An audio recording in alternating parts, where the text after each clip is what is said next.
الحمدللہ رب العالمین والعاقبۃ للمتقین والصلاۃ والسلام علی سید الانبیاء والمرسلین اما بعد فاعوذ باللہ من الشیطان الرجیم بسم اللہ الرحمن الرحیم قال اللہ تبارک و تعالی وَيَرْزُقْهُ مِنْ حَيْثُ لَا يَحْتَسِبُ، اور اسے وہاں سے رزق دیا جاتا ہے جہاں سے اس کو گمان بھی نہیں ہوتا۔ وَمَن يَتَوَكَّلْ عَلَى اللَّهِ فَهُوَ حَسْبُهُ، اور جو خوش نصیب اللہ پر بھروسہ کرتا ہے تو وہ اللہ پر بھروسہ ہی اس کے لیے کافی ہے۔ ان اللہ بالغ امری، بے شک اللہ تعالیٰ اپنا کام پورا کرنے والا ہے۔ قد جعل اللہ لکل شیء قدرا، مقرر کر رکھا ہے اللہ تعالیٰ نے ہر چیز کے لیے ایک مخصوص اندازہ۔ یہ سورہ طلاق کی آیت نمبر 3 ہے۔ اس آیت مقدسہ کے اندر اللہ تعالیٰ نے یہ ارشاد فرمایا ہے کہ جو شخص اللہ کی ذات پر کامل بھروسہ کر لیتا ہے، توکل کر لیتا ہے، تو اللہ تعالیٰ اس کے بھروسے کی وجہ سے، اللہ کی ذات پر توکل کرنے کی وجہ سے اس کے لیے رزق کے دروازے اس طرح کھول دیتا ہے اور ایسے اسباب پیدا کر دیتا ہے۔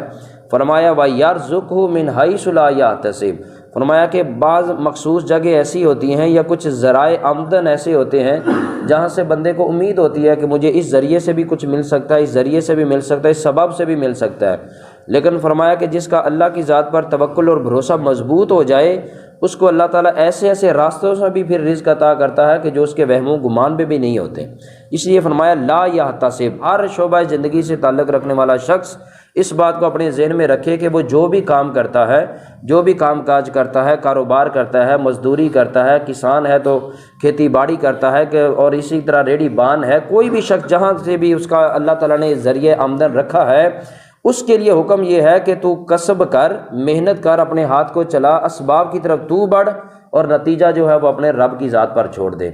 جب یہ آیت مقدسہ نازل ہوئی ہے تو تفسیر ابن کثیر کے اندر آتا ہے کہ حضور صلی اللہ علیہ وسلم کے پاس حضرت سیدنا ابو ذر غفاری رضی اللہ تعالیٰ عنہ اس وقت موجود تھے، تو اللہ کے نبی صلی اللہ علیہ وسلم نے حضرت ابو ذر غفاری کو مخاطب کیا، اور مخاطب کرتے ہوئے رسول اللہ صلی اللہ علیہ وسلم نے قال جعل رسول اللہ صلی اللہ علیہ وسلم یتلو علی هذه الآیہ، حضرت ابو ذر غفاری کہتے ہیں کہ حضور میری طرف متوجہ ہوئے اور متوجہ ہو کر حضور نے اس آیت مقدسہ کی تلاوت کی۔ سورہ طلاق کی آیت نمبر 3 حضور نے پڑھی اور فرمایا وَمَن يَتَّقِ اللَّهَ يَجْعَل لَّهُ مَخْرَجًا وَيَرْزُقْهُ مِنْ حَيْثُ لَا يَحْتَسِبُ، کہ جو اللہ کی ذات پر بھروسہ کر لیتا ہے کامل بھروسہ، تو اللہ تعالیٰ اس کو ایسی جگہوں سے رزق عطا کرتا ہے کہ جہاں سے اس کو گمان بھی نہیں ہوتا۔ حضرت ابو ذر غفاری کہتے ہیں کہ جب حضور نے میرے سامنے قرآن کی یہ آیت تلاوت کر دی،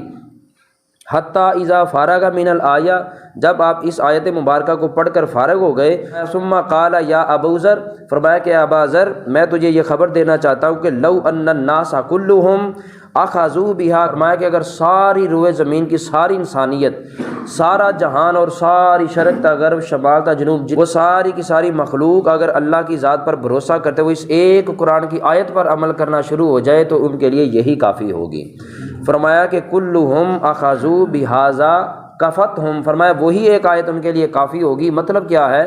کہ اللہ تعالیٰ نے اس اتنا جامع انداز کے ساتھ اس کے اندر اپنی ذات پر توکل و بھروسہ کرنے والے کے لیے بیان ارشاد فرمایا ہے۔ فرمایا کہ جو شخص اس پر بھروسہ کر لیتا ہے پھر اللہ تعالیٰ اس کے بھروسے کو توڑتا نہیں ہے، اس کے بھروسے کے مطابق اللہ تعالیٰ اس کو عطا کرتا ہے، اور عطا بھی ایسا کرتا ہے کہ جو اس کے وہم و گمان میں بھی نہیں ہوتا۔ تو لہٰذا اللہ تعالیٰ نے جو کامل بھروسہ اور توکل، یہ بات ذہن میں رکھ لیں، ہمارے ہاں کچھ توکل کے بارے میں بھی کچھ کہہ لیں کہ نامکمل جو معنی ہم سمجھتے ہیں یا کمزور معنی ہم سمجھتے ہیں۔ ہم یہ سمجھتے ہیں کہ شاید بس تھوڑا بہت کر لینے سے بندہ جو ہے وہ اللہ کی ذات پر توکل، بس ہر چیز کے بارے میں اللہ کی، یہ بات ذہن میں رکھ لیں۔ توکل کے بارے میں یہ آتا ہے کہ جو شخص ہیلے سے ہاتھ اٹھا لیتا ہے، جس کو ہم کہتے ہیں ہیلے سے وسیلہ بنتا ہے، ہیلے سے ہاتھ اٹھا لینے سے توکل بذات خود کمزور ہوتا ہے۔ توکل اس وقت مضبوط ہوتا ہے جب بندہ ہیلہ یا جو سبب اللہ تعالیٰ نے پیدا کیا ہے اس سبب کی طرف جب بندہ بڑھتا ہے اور سبب کی طرف بندہ کام کی طرف لگ جاتا ہے، تو فرمایا کہ سبب کو اختیار کرنا تمہارا کام ہے،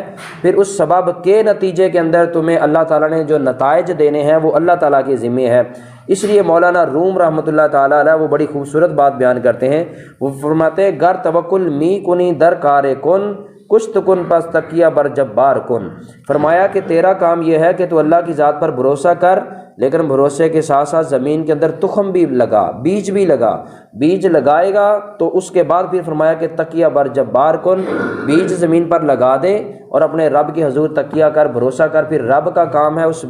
لگائے ہوئے بیج کے اندر سے اناج پیدا کرنا، اس میں سے درخت پیدا کرنا، اور اس میں سے تیرے لیے رزق کے دروازے کھولنا اور اسباب پیدا کرنا۔ فرمایا بغیر بیج لگائے اگر تو اللہ کی ذات سے مانگے گا تو پھر اللہ تعالیٰ فرماتا ہے کہ پھر وہ تیرا توکل ہی کمزور ہے، کیونکہ اس لیے کہ تو بغیر سبب کے اپنے رب کی طرف رجوع کر رہا ہے۔ پھر فرمایا رمز القاسب حبیب اللہ شنو، فرمایا کہ یہ جو اللہ کے نبی صلی اللہ علیہ وسلم نے حدیث میں فرمایا کہ القاسب حبیب اللہ، ہاتھ سے کمانے والا اللہ کا دوست ہے، فرمایا یہ اس لیے فرمایا ہے کہ از توکل در سبب کامل مشو، فرمایا کہ جو اسباب کی طرف چلتے ہیں ان اسباب والوں کے لیے اللہ تعالیٰ نے اس سبب کے اندر جو ہے وہ کامیابی رکھی ہے۔ تو یہاں پر حضرت سیدنا موسیٰ علیہ نبی علیہ الصلوۃ والسلام کے بارے میں بھی آتا ہے کہ حضرت موسیٰ علیہ الصلوۃ والسلام کو جب اللہ تعالیٰ نے 40 دن کے لیے کوہ طور پر بلایا تھا، وحی کا ان پر نزول کرنا تھا، اور وحی کے نزول کے ساتھ ساتھ حضرت موسیٰ کو اس کی قوم کے لیے شریعت دینی تھی، تو رب العزت نے فرمایا کہ پیارے عیسیٰ موسیٰ تو 40 دنوں کے لیے ووعدنا موسیٰ 30 لیلہ کوہ طور پر تشریف لے آ تاکہ تجھ پر وحی کا نزول ہو اور تیری امت کو شریعت دی جائے۔ اس وقت حضرت موسیٰ علیہ الصلوۃ والسلام کو بھی ایک لمحہ کے لیے فکر لاحق ہوا کہ میں چلا جاؤں گا تو میرے پیچھے بیوی ہے اور اہل و عیال ہیں، خاندان ہیں، ان کے نان نفقے کا، روزی روٹی کا کما کر دینے والا ہے، ان یہ سارے معاملات کا پھر کون ذریعہ بنے گا، کون وسیلہ۔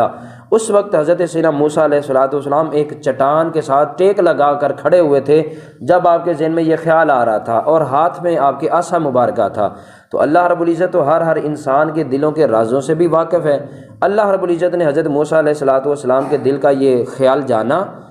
اور جان کر فرمایا کہ پیارے موسیٰ اب جو تیرے دل میں خیال پیدا ہو رہا ہے اب میں تجھے اس کا جواب دینا چاہتا ہوں یا اس کا ازالہ کرنا چاہتا ہوں۔ تو رب العزت نے فرمایا موسیٰ جس پہاڑ کی چٹان کے ساتھ انہیں ٹیک لگائی ہوئی ہے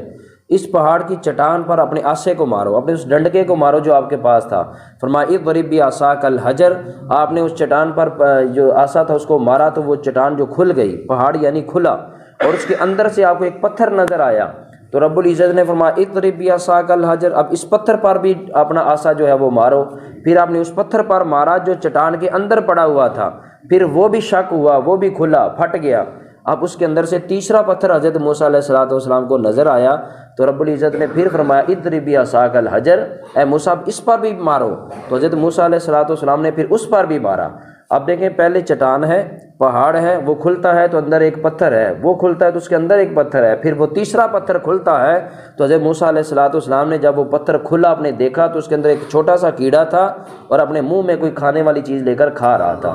تو رب العزت نے فرمایا کہ اے موسیٰ تو یہ گمان کرتا ہے کہ تیرے اہل و عیال، تیرے بال بچے جو زمین پر رہتے ہیں، جو دھرتی پر رہتے ہیں، اللہ کی مخلوق میں رہتے ہیں، اسباب کا بھرا ہوا یہ جہان ہے جس میں یہ رہتے ہیں، میں تو 3-4 پتھروں کے اندر ایک کیڑے کو جو ہے وہ رزق دے سکتا ہوں۔ تو فرمایا کہ پھر تیرے اہل و عیال کو رزق دینا میرے رب کے لیے تو کوئی مشکل کام نہیں ہے۔ وَمَن يَتَوَكَّلْ عَلَى اللَّهِ فَهُوَ حَسْبُهُ، فرمایا کہ جو اللہ کی ذات پر بھروسہ کر لیتے ہیں ان کو رزق وہاں سے بھی ملتا ہے کہ جہاں سے ان کو کوئی گمان بھی نہیں ہوتا۔ اب چٹان کے اندر پتھر، پتھر کے اندر پتھر، پھر تیسرا پتھر، اس پتھر کے اندر کیڑا بیٹھا ہے، اب اس کو کیا گمان ہوگا کہ کہاں سے رزق آئے گا؟ تو میرے رب نے فرمایا کہ اس لیے تو مجھے رزاق کہتے ہیں کہ میں وہاں سے رزق کے دروازے کھولتا ہوں جہاں سے تمہارے وہم و گمان میں بھی نہیں ہوتا۔ تو صوفیاء کرام اور صالحین کرام اس لیے فرماتے ہیں اتجرو وقت سبو فإنکم فی زمان اذا احتاج احدکم، فرمایا کہ دنیا میں رہنے والے لوگوں تم اسباب کا دامن کبھی نہ چھوڑو، اسباب کی طرف اپنا ہاتھ بڑھاتے رہو، اسباب کی طرف ہاتھ بڑھانا تمہارا کام ہے، اس ہاتھ کے اندر قوت رزق پیدا کرنا وہ تمہارے رب کا کام ہے۔ پھر صوفیہ کرام نے بڑی خوبصورت بات کی، انہوں نے کہا کہ تم ایسے زمانے میں رہتے ہو فی زمان اذا احتاج احدکم، جب تم میں سے کوئی بھی شخص محتاج ہو جائے گا، غریب ہو جائے گا، حالات کا مارا ہو جائے گا یا اس پر آزمائش آ جائے گی تو وہ کیا کرے گا کہ اول ما یاکل دینہ،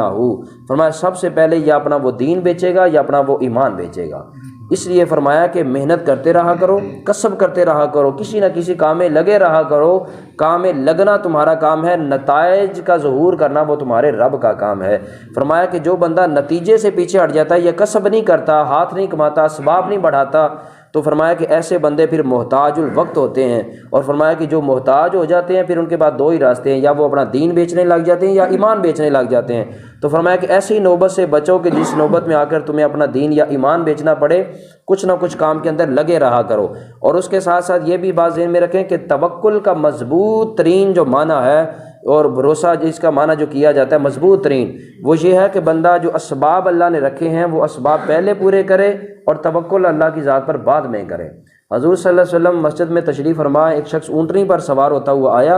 اور اس نے آ کر اونٹنی کی نکیل چھوڑ دی اور آ کر حضور کی مجلس میں بیٹھ گیا۔ حضور نے فرمایا کہ یہ تو نے کیا کیا؟ کہتا جی اللہ پر بھروسہ کر کے چھوڑ دی ہے۔ فرمایا اکل نکیلا کا، فرمایا کہ پہلے اس کو نکیل ڈال، یعنی پہلے اس کو باندھ، یہ تیرا باندھنا، حرکت دینا یہ سبب ہے، اور اس کے نتیجہ کے اندر پھر اس کی حفاظت کرنا وہ اس کے رب کے ذمے ہے۔ فرمایا کہ بغیر نکیل دیے اس کے کھلا تو چھوڑ رہا ہے، تو مطلب یہ ہے کہ یہ تیرا توکل ہی کمزور ہے، تو اپنے رب کے توکل کی آزمائش کرنا چاہتا ہے۔ فرمایا پہلے اس کو باندھ، اس کے بعد اپنی رب کی ذات پر بھروسہ کر۔ تو مطلب یہ حدیث کے اندر اشارہ یہ ہے کہ جب بھی بندہ اللہ کی ذات پر بھروسہ کرتا ہے تو اس بھروسے کے پیچھے کوئی نہ کوئی سبب ہوتا ہے، اس سبب کو چھوڑ کر جب ہم بھروسہ کرتے ہیں تو وہ اللہ کی ذات پر بھروسہ ہمارا کمزور ہوتا ہے۔ امیر المومنین حضرت عمر فاروق رضی اللہ تعالیٰ عنہ نے دور خلافت کے اندر صبح کا وقت تھا،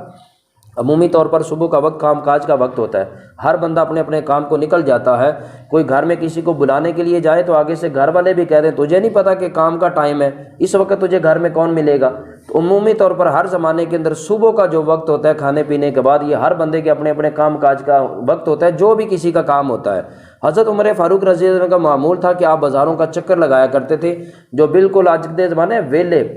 جڑے جتھے بنا کے تھے، ٹولے بنا کے تھے اس طریقے بیٹھنے والے، حضرت عمر فاروق سختی کے ساتھ ان پر لاٹھی چارج کیا کرتے۔ آپ فرماتے کہ یہ تم کیا کرتے ہو؟ اتنا تمہارے پاس فضول وقت ہے؟ جب تم ایسا فارغ رہو گے، بغیر بیکار کسی کام کے رہو گے، تو پھر دو ہی راستے ہوں گے، یا تم چوری ڈکیٹی کرو گے یا کسی کی حق تلفی کرنے لگو گے۔ اٹھو اور اپنے کام کاج میں کرو، کسی کو کوئی بھی کام نہیں ملتا تو جنگل میں جا کر لکڑیاں کاٹے، اپنے سر پر اٹھا کر لا کر بازار میں بیچنا شروع کر دے۔ آپ اس طرح سختی کیا کرتے تھے۔ ایک بار آپ کا گزر مسجد کے دروازے سے ہوا تو آپ نے دیکھا کہ کوئی چپل پڑی ہوئی تھی، آپ نے گمان کیا کہ کوئی مسجد میں بیٹھا ہے۔ آپ مسجد میں داخل ہو گئے، دیکھا تو ایک نوجوان ہٹا کٹا اچھی خاصی جسامت والا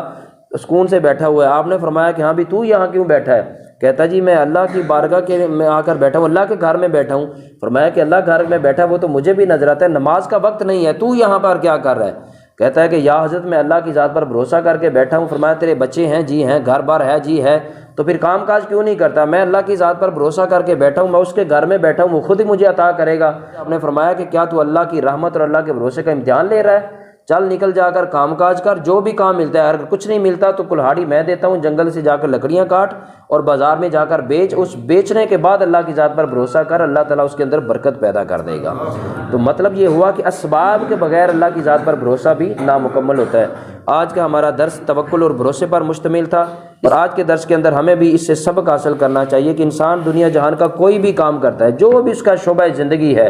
ہر شعبہ زندگی کے اندر اس کا توکل جو ہے اللہ کی ذات پر بھروسہ وہ مضبوط رہنا چاہیے۔ اور بھروسہ اس وقت بندے کا کمزور ہوتا ہے جب بندہ طمع کرتا ہے، لالچ کرتا ہے، حرص کرتا ہے۔ حرص اور لالچ اور طمع جو ہے وہ براہ راست توکل کے اندر جو برکت ہوتی ہے اس برکت کو مٹا دیتے ہیں۔ اس لیے بندے کو طمع، لالچ اور حرص سے بچنا چاہیے۔ محنت جو ہے وہ ڈٹ کے کرنی چاہیے۔ جو بندہ جس کام میں بھی لگا ہوا ہے اپنی جان مار کے محنت کرے، اس کے بعد پھر اللہ تعالیٰ جب نتائج دیتا ہے تو وہ کامل بھروسہ ہوتا ہے۔ اللہ تعالیٰ ہم سب کو